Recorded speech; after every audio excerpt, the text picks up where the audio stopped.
Ny virksomhed del 2. Informationen i denne video bygger videre på den viden, du fik i videoen Ny virksomhed del 1. Videoen er for dig, der lige har startet en enkeltmandsvirksomhed, det vil sige med kun én ejer, eller et IS, hvor der er flere ejere. Desuden skal du være registreret for moms. Vi har gennemgået bogførings- og skattelovgivningen og fundet de mest relevante sider til dig som nystartet virksomhedsejer og pakket dem ind i en video til dig, der tager ca. 20 minutter. I videoen kommer vi omkring, hvorfor du skal bogføre, opbygning af regnskabet, det dobbelte bogholderi, hvordan du bogfører, hvor du finder hjælp i bogføringsguiden, og til sidst lidt om, hvordan du opgør moms, når kvartalet er slut. Til fortælling om de forskellige punkter tager jeg udgangspunkt i Jens, der har startet en tømrervirksomhed den 1. maj. Jens har set videoen Ny virksomhed del 1, og der lærte han, at han skulle oprette en særskilt bankkonto til sin virksomhed, sørge for at dokumentere sine indtægter og udgifter, indberette og betale moms 4 gange om året. Han har hørt, at han også skal bogføre og lave regnskab, men han er i tvivl om, hvorfor han skal det. Det skal han, fordi bogføring løbende giver ham et overblik over indtægter og udgifter i virksomheden. I regnskabet kan han på baggrund af sin bogføring se, hvordan det samlet set går med virksomhedens økonomi. Og regnskabet skal han bruge, hvis han skal i banken og låne penge. Han skal også have begge dele klar, hvis han bliver udtaget til kontrol, f.eks. for moms. Jens skal se, at der er mange fordele. Når han bogfører og laver regnskab, opfylder han også de krav, der bliver stillet fra myndighedernes side. Så kan han bedre have fokus på drift og udvikling i hans virksomhed. Jens skal nemlig overholde reglerne i bogføringsloven. Det gør han blandt andet, når han bogfører løbende og dermed holder styr på sine bilag. Tallene for bogføring skal han også bruge for at kunne lave sit årsregnskab. Årsregnskabets resultat, altså virksomhedens endelige overskud eller underskud, skal han oplyse til os 1 gang om året. Jens skal tage stilling til, hvordan han vil bogføre, og om han selv vil bogføre i et regneark, eller om han vil bruge et bogføringsprogram. Jens overvejer også, om han skal bruge en revisor eller bogholder til at hjælpe med bogføring og regnskab. Men uanset hvem der laver hans bogføring, er det altid ham selv, der har det endelige ansvar. Jens beslutter, at han starter med at bogføre selv, og at han vil gøre det i et regneark. Han ved ikke lige, hvor han skal starte, men heldigvis har han en ven, der er revisor, og han fortæller ham, at han skal starte med at lave en kontoplan. Det vil sige, at han skal lave en samling af alle de konti, han skal bruge til at bogføre sin bilag på. Han skal opdele sine indtægter og udgifter i mindre kategorier, kaldet konti. For eksempel skal han samle alle udgifter til kontorartikler på én konto. Inde på skat.dk/bogføringsguide kan Jens under sin virksomhedstype finde en standardkontoplan med oversigt over mulige konti. Han vælger de konti, han skal bruge i sin virksomhed til at starte med. På siden kan han også se, om de enkelte konti hører til regnskabets resultatopgørelse eller balance. Får han brug for flere konti, kan han bare oprette dem senere i sit regnskab. Nu har Jens en kontoplan for sin virksomhed. Et regnskab består både af en resultatopgørelse og en balance. Balancen viser virksomhedens formue og består af dine aktiver og passiver. Aktiverne er de ting, virksomheden ejer, f.eks. en bil, varelager eller virksomhedens bankkonto. Passiverne er virksomhedens gæld til f.eks. banken, moms og egenkapital. Sådan kan en balance se ud. I resultatopgørelsen kan han se forholdet mellem indtægter og udgifter i regnskabet, og på den måde følge med i, om virksomheden giver overskud eller underskud. Indtægter kan være varesalg og offentlige tilskud. Udgifter kan f.eks. være reklame for virksomheden eller kontorartikler. Sådan kan resultatopgørelsen se ud. Og sådan kan regnskabet se ud i sin helhed med en resultatopgørelse og en balance. Jens har nu en overskuelig kontoplan, der lever op til kravene i bogføringsloven. Når Jens udskriver en faktura eller køber noget til virksomheden, får han bilag, der skal bogføres. Når Jens skal bogføre, skal han bruge princippet om dobbeltbogholderi. Derfor skal han kende til debit og kredit. Dobbeltbogholderi betyder nemlig, at alle transaktioner, f.eks. et varesalg, skal bogføres med lige store beløb i både debit og kredit. Når man debiterer et beløb, skal man også kreditere samme beløb. Både resultatopgørelsen og balancen er opdelt i en debit- og en kreditside. Og de enkelte konti fordeler sig på hver sin side. Hver konto er også opdelt i en debit- og kreditside. Når Jens får penge, f.eks. ved et varesalg, skal han debitere i balancen, typisk på kontoen for bank. Og når han er debiteret, skal han også kreditere beløbet, f.eks. på kontoen for varesalg. Når han bruger penge, f.eks. på kontorartikler, skal han kreditere det. Her bruger han igen kontoen for bank. Når han er krediteret, skal han også debitere beløbet på en udgiftskonto, f.eks. kontorartikler. Når han skal bogføre en regning, kan han i langt de fleste tilfælde tage udgangspunkt i kontoen for bank i balancen og se på bilaget, om han får eller bruger penge. Her har Jens betalt husleje og brugt penge fra virksomhedens bankkonto. Derfor skal han kreditere de 1000 kroner på denne konto. Da han har krediteret beløbet, skal han også debitere det på en anden konto. Han finder kontoen for husleje i resultatopgørelsen og debiterer de 1000 kroner. I eksemplet her og de næste eksempler har vi valgt at se bort fra moms. Moms kommer vi mere ind på senere. Lad os se på nogle flere eksempler. Jens har fået en telefonregning. Den betaler han for virksomhedens bankkonto. Så Jens krediterer de 500 kroner på konto for bank, og når han er krediteret, skal han også debitere samme beløb. Han skal finde den rette konto at matche transaktionen med. Han vælger kontoen for telefonudgifter, hvor han debiterer de 500 kroner. Når Jens har solgt materialer eller arbejdstimer, får han penge og skal derfor debitere balancen, f.eks. i kassen eller virksomhedens bankkonto. Fordi han har haft en indtægt, skal beløbet krediteres på en konto i resultatopgørelsen, f.eks. kontoen for varesalg. Som du har set i eksemplerne, sker der noget både i balancen og resultatopgørelsen, hver gang der sker en økonomisk handling i virksomheden, f.eks. salg eller køb. Det kaldes også transaktioner. Der kan også være eksempler på, at Jens flytter rundt på sin formue, f.eks. hvis han overfører penge fra en bankkonto til en anden. Her er han hverken blevet rigere eller fattigere, og derfor vil denne transaktion foregå med både debit og kredit i balancen. Det er netop det, der sker for Jens, da han overfører 20.000 kroner fra sin private konto i banken til virksomhedens bankkonto. Så har han penge på kontoen, når han skal købe noget til virksomheden. I kontoplanen finder han de 2 konti, han skal bogføre de 20.000 kroner på.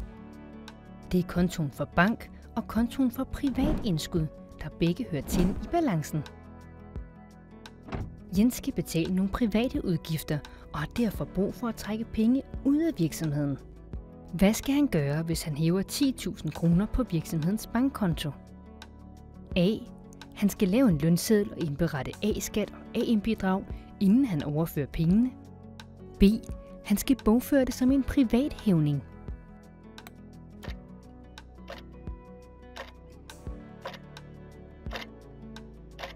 Det korrekte svar er B. Da Jens har en enkeltmandsvirksomhed, kan han ikke udbetale løn til sig selv. Han skal i stedet betale skat af virksomhedens overskud, som han finder på resultatopgørelsen. Når han har betalt skatten, kan han bruge det der tilbage til at betale sine private udgifter. Det gør han ved at overføre pengene fra virksomhedens bankkonto til sin egen bankkonto og bogføre det som privat hævet. Det kan du se mere om i videoen. Sådan betaler du skat af personlig ejet virksomhed, som du finder på skat.dk/egen virksomhed. Du har nu set, hvordan et regnskab ser ud, hvordan man laver en kontoplan, og at man altid bogfører lige store beløb i debit og kredit. Jens overførte som sagt 20.000 kroner fra sin private bankkonto til sin virksomhed. Nu skal det bogføres.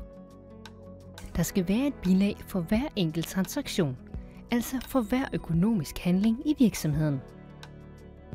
Dokumentationen for overførslen finder han på virksomhedens bankkonto, som han printer ud. Da Jens valgte at starte med at bogføre selv, laver han et regneark, som han bygger op med de konti, han har i sin kontoplan. Rækkefølgen er vigtig og kan ses i den kontoplan, han fandt i bogføringsguiden, hvor konti til resultatopgørelsen kommer før konti til balancen. Derudover opretter han også kolonnerne dato, bilag og tekst. Han skriver datoen for overførslen 1. maj. Da dette er Jens allerførste transaktion, skriver han bilagsnummer 1 på både bilaget og i bogføringen. Herefter skriver han en kort tekst om bilaget. Jens finder de konti, han skal bruge i sit regneark, som er konto for bank og privat indskud. Da pengene sættes ind på virksomhedens bankkonto, debiterer han kontoen for bank med 20.000, og samme beløb krediteres på kontoen for privat indskud. Han tjekker, at der står det samme beløb i både debit og kredit.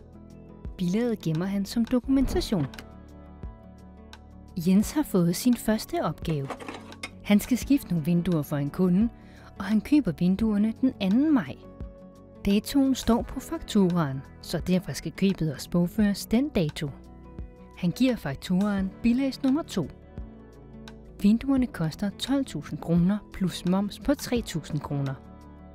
Jens betaler ikke pengene med det samme, for han har fået kredit hos leverandøren. Han finder derfor kontoen gæld til leverandører. Den giver ham et overblik over, hvad han skylder til dem, han køber varer af.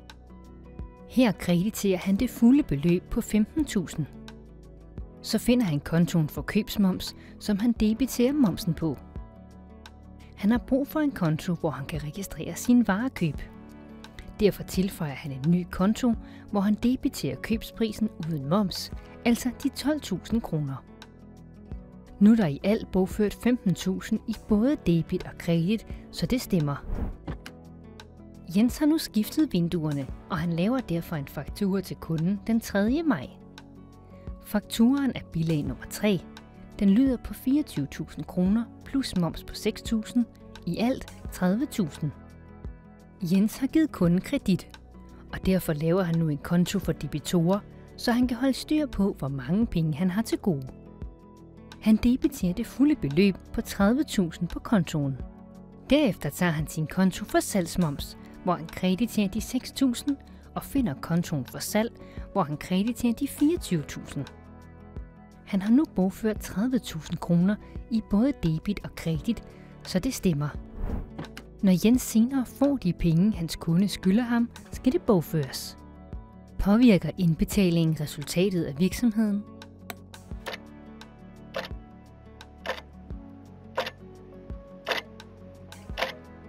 Nej. Indbetalingen påvirker ikke virksomhedens resultat. Jens har allerede bogført indtægten tidligere, nemlig da han udførte arbejdet og sendte fakturaen til kunden. Så når han senere får pengene, ændrer det ikke på virksomhedens resultat. Hans bankindestående er blevet større, til gengæld er hans tilgodehavende blevet mindre. Når Jens kunde betaler de 30.000 kroner, bliver de indbetalt på virksomhedens bankkonto, og derfor skal kontoen for bank debiteres med beløbet. Samme beløb krediteres på kontoen for debitorer. Jens tegner en erhvervsforsikring, og han kan se, at der ikke står moms på fakturaen. Det betyder, at han ikke skal bogføre noget på kontoen for købsmoms, da der ikke er moms på forsikringer.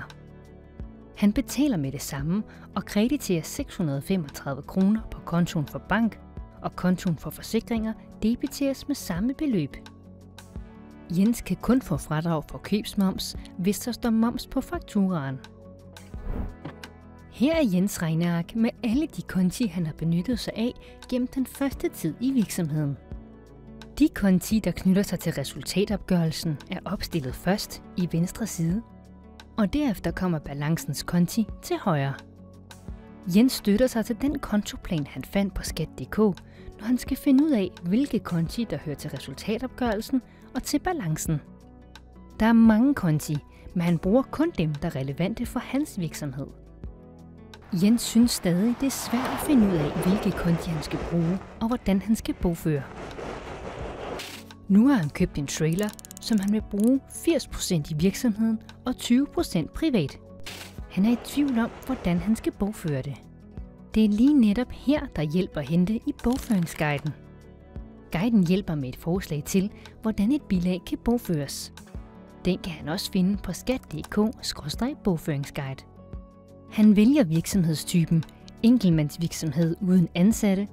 Den passer til ham, fordi hans virksomhed er registreret for moms, og han ikke har ansatte. Så klikker han på Start bogføringsguiden. Han vælger kategorien driftsmidler, da det er her en trailer hører til. Bagefter klikker han på Køb, og så på Køb af driftsmidler. Nu skal der indtastes nogle oplysninger om bilaget, så Jens ser, hvad der står på fakturaen. Han købte traileren den 20. maj. Købsprisen var 6.250 kroner, inklusiv moms, og han vælger elektronisk betaling, da han betalte med virksomhedens dankort. Nu spørges der til, hvad driftsmidlet skal bruges til. Jens ved, at han også vil bruge traileren privat, så han markerer, at driftsmidlet skal bruges blandet privat og erhvervsmæssigt. Næste spørgsmål er, om driftsmidlet har en selvstændig funktion, eller om det hører sammen med noget andet. Jens oplyser, at traileren har en selvstændig funktion. Til sidst skriver han, at den private andel udgør 20%. Nu er bogføringsforslaget klar. Jens kan se, at der er skatte- og momsfradrag for de 80% af traileren, han bruger i sin virksomhed. Han kan også se præcist, hvilke konti han skal bruge, og hvilke beløb, der skal stå i debit og kredit. Jens skal nu selv bogføre købet, så han åbner sit regneark. Han gør, som forslaget viser, og starter med kontoen for bank. Da han har brugt penge, krediterer han beløbet her. Resten skal debiteres på de enkelte konti. Han opretter en konto for anskaffelser af småaktiver og debiterer 4.000 kroner her. Han opretter kontoen for private andele og debiterer 1.250 og 1.000 kroner på konto for købsmoms. Der er nu krediteret og debiteret i alt 6.250. Jens er nu blevet mere tryg ved at skulle klare bogføringen selv. Hans revisorven giver ham et tip til, hvordan han kan tjekke, at han har husket at bogføre alle indtægter og udgifter. Hver måned kan Jens se, om de beløb, der er sat ind eller hævet i banken, også stemmer med de beløb, han har bogført. Udover at det er smart at tjekke det, så er det faktisk også et krav. Så når Jens gør brug af tippet, overholder han bogføringsreglerne. Han henter først en udskrift for virksomhedens bankkonto. Derefter finder han bogføring for kontoen bank. Han starter med det første beløb og tjekker, at de 20.000 kroner fremgår begge steder. Så tager han det næste beløb på 635. På den måde gennemgår han alle beløbene for udskriften for banken. Pizzaen, han har købt og betalt med virksomhedens dankort, kan han ikke trække fra, men skal bogføres som en privat hævning. Under afstemningen opdager Jens også, at han den 25. maj har købt noget værktøj for 1.250 kroner, som han ikke har fået bogført. Hvis han ikke kan finde bilaget, kan han ikke få fradrag for udgiften. Han finder heldigvis bilaget og får det bogført. Så nu stemmer bogføringen med banken. Udover det med at afstemme bankkontoen, har du nu set, hvordan Jens har bogført et regneark, har skrevet momsen på separate momskonti, og at han kan hente hjælp i bogføringsguiden. Nu er kvartalet gået, og Jens skal opgøre momstallene. Han startede sin virksomhed den 1. maj, og det betyder, at første gang han skal opgøre momsen er for andet kvartal, altså for de køb og salg, han har haft i perioden, fra han startede sin virksomhed til og med den 30. juni.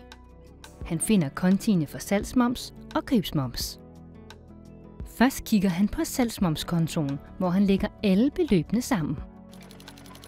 I kvartalet frem til den 30. juni er der bogført 57.565 kroner. Før han kan afregne moms, må han lave en konto til det, så han laver kontoen momsafregning. Den konto skal indeholde de tal, han skal indberette til os. Derfor flytter han saldoen fra kontoen for salgsmoms til den nye konto. Det gør han ved at debitere de 57.565 på salgsmomskontoen og krediterer det samme beløb på kontoen momsafregning. Så går han videre til købsmomskontoen. Her er der i løbet af kvartalet bogført 25.440. Det beløb skal også flyttes til momsafregningskontoen. Han krediterer beløbet på købsmomskontoen og debiterer det samme på kontoen momsafregning. De beløb, der nu er bogført på kontoen momsafregning, er dem Jens skal bruge, når han skal indberette moms. Han kan se, at han skal indberette 57.565 kroner i salgsmoms og 25.440 kroner i købsmoms. Nu har Jens afsluttet anden kvartal, og han er opmærksom på, at han kan indberette moms allerede lige når kvartalet er slut, altså fra den 30. juni og frem til den 1. september. Jens går ind på skat.dk og logger på Tag selv erhverv. Først klikker han på moms, derefter vælger han momsindberetning og så indberet moms. Til sidst klikker han på indberet ud for den periode, han vil indberette for. Trykker på næste. Han finder rubrikkerne for salgsmoms og købsmoms. Han ser i bogføringen på kontoen momsafregning, hvilke beløb han skal indberette. Det er 57.565 kroner i salgsmoms og 25.440 i købsmoms. Når begge beløb er indtastet, beregner systemet, hvor meget moms han skal betale eller have tilbage. Det er forskellen mellem de to beløb. Her kan han se, at han skal betale 32.125. Når han har klikket på godkend, er han færdig med at indberette moms. Jens skal betale de 32.125 kroner senest den 1. september. Han kan tidligst betale 5 hverdage før fristen. På skat.dk/moms kan du se mere om, hvordan du indberetter og betaler moms. Hvis du er i tvivl om, hvornår du har fradrag for moms, så brug vores guide på skat.dk/techmomsfradrag. På skat.dk/startup bogføring kan du få mere viden om, hvordan du laver regnskab. Du kan også tilmelde dig vores webinar, hvor du kan stille spørgsmål til vores skatteeksperter om regnskab, bogføring og fradrag. Du tilmelder dig på skat.dk/tilbud ny virksomhed del 2. Vi håber, du er blevet klogere, og at du nu kan vurdere, om du selv vil bogføre og lave regnskab, eller om du har brug for hjælp. Skat er ikke enkelt. Det er derfor, vi er her.